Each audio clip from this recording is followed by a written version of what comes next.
They call the country Al-Andalus. This is an Arabic word, and it means something to the effect of to become green at the end of summer. Among the products that were introduced into the West through Al-Andalus, I'll name a few of these products to you.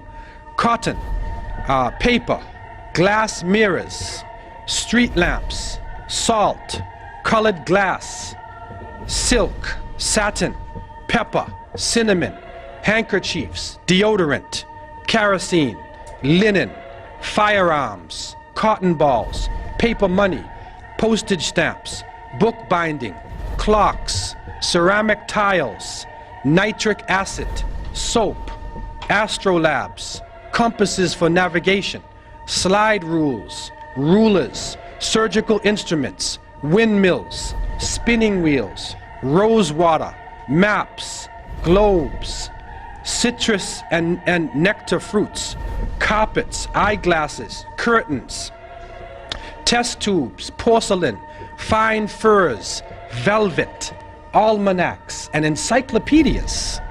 So you can see right away that some of the contributions that they have made, that's a legacy in itself. Because we are benefiting from this, and I can go on with the different aspects of culture that the Muslims developed in that part of the world and other parts of the Muslim world, and they made it in such a way that it was usable for Western society, and it helped Europe to come out of the Dark Ages. Things had really fallen and Europe was not central to the world anymore.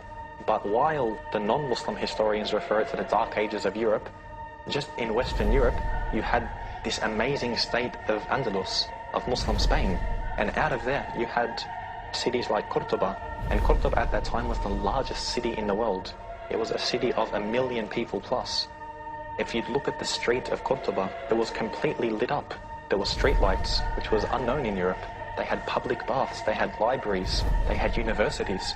People would travel all from around the world just to study in Andalus, a true center of learning. So while you can say some of Europe was in the Dark Ages, another part of Europe, which is the Muslim area of Europe, it wasn't in a dark age at all, it was full of light. And you'll see when the Renaissance happened within Europe, and the Renaissance literally means the rebirth, it wasn't a rebirth from nothing. They had just taken everything from Andalus. If you look at Italy, all of the, the arts and so forth, they really just took it from the artisans of Muslim Spain. Okay, kind of like added bits to it, made it their own style, of course, yeah. Yeah. So of course this rebirth wasn't something that was, from them themselves. They just learnt everything from the Muslims. Ultimately, the Crusaders came away with no permanent conquests, but they returned with something even more valuable: knowledge. Europe, with the Crusades, turned the corner from the Dark Ages. There's medical information and surgical information that's brought back. Books are brought back, languages are brought back, everything is brought back. So the Crusades really do change Europe in a way that we have not seen before.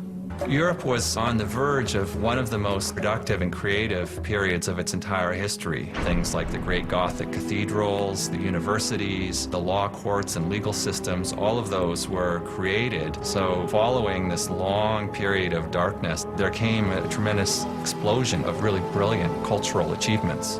The Renaissance is back in, the lights are on, and everything is going. What happened between the year 700, to 1500? What happened in that time? The Dark Ages? It was the golden age of Islam.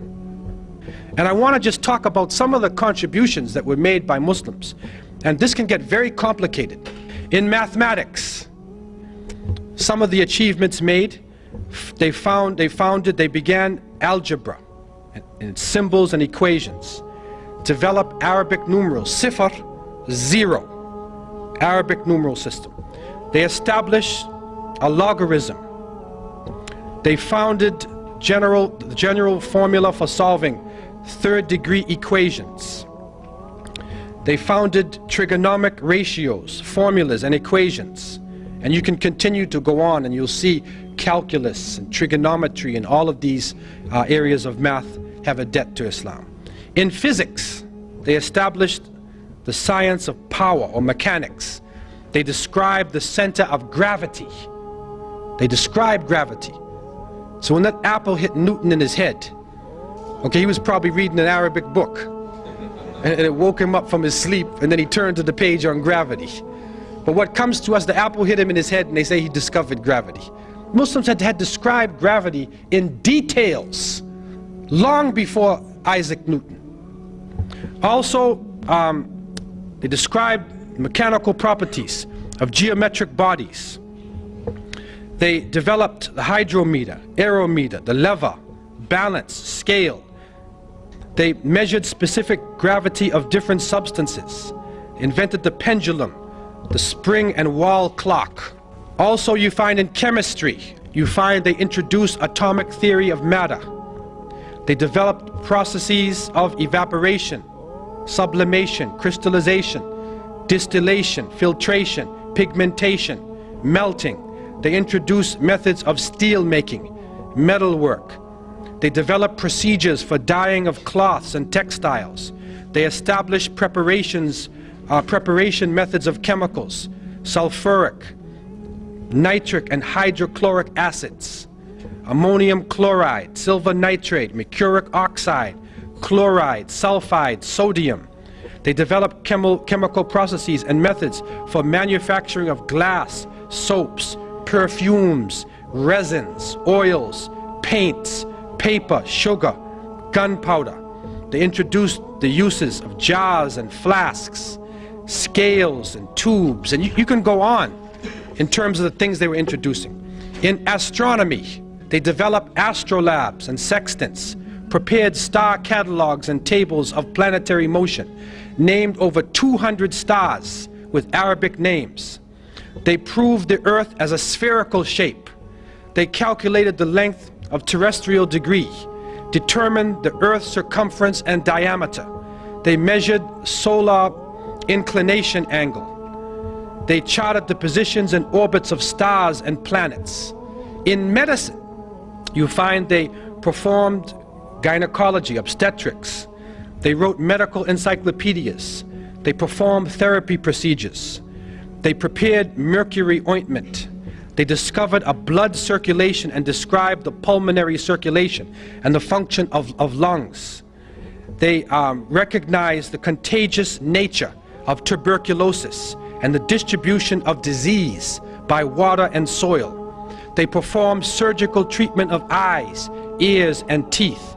They used and described over 200 surgical instruments.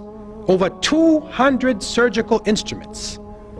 It's amazing. They describe 130 eye diseases, and they characterize 143 drugs. In pharmacology, they prepared alcohol, acids, nitrates, carbonates. They introduced the use of picrotoxin. They prepared chemical medicaments in pills and solutions. They established chemist shops for dispensing prescriptions. They introduced to Europe quite a number of medicines and herbs which betray their Arabic name. Al-Kanna, alcohol, alcohol. Alcohol is Arabic word. Al-Kali, alfalfa, camphor, cotton, Hakim, jasmine, saffron, etc. In geography, they invented many geographic and surveying instruments and devices. They prepared many accurate and detailed nautical and land road maps of the world. They calculated and prepared ephemeris tables of ocean tides and seasonal winds. They described the lands and the natives of the New World in their reports. Now, someone would say, well, how do they know this? And you go on in astronomy, history, a number of subjects. How would they be so good in these subjects? I want to take two areas. In the area of geography and astronomy. So what is important about the stars and direction? What is important about the geography of the world? All of the Muslims, up until now, are concerned with direction. Because every time we pray toward Mecca. So therefore, wherever you are, you have to determine where Mecca is. So therefore, it was a natural thing for Muslims to get into the direction and always to be looking at the sun to know what time of day it is, because of the cycle of prayer. It's a natural thing. Also, pilgrimage to Mecca. Every Muslim should try to make pilgrimage to Mecca once in a lifetime.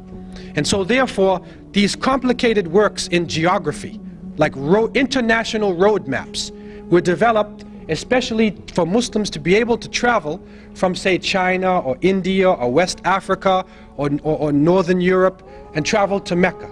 Getting back to Spain now, we find that they were able to, for instance, take water and bring the water down from a mountain using aqueducts, using canals, and canal it all through the cities so that every house had access to running water. And they did that without destroying anything or damming anything up or blocking anything. They did it in such a way they were using gravity. This is a holistic way of approaching things. And if you go to Granada today, you will still see the waterworks are being used from the time of the Muslims. The water is flowing all over the place. And this was a great accomplishment that they made.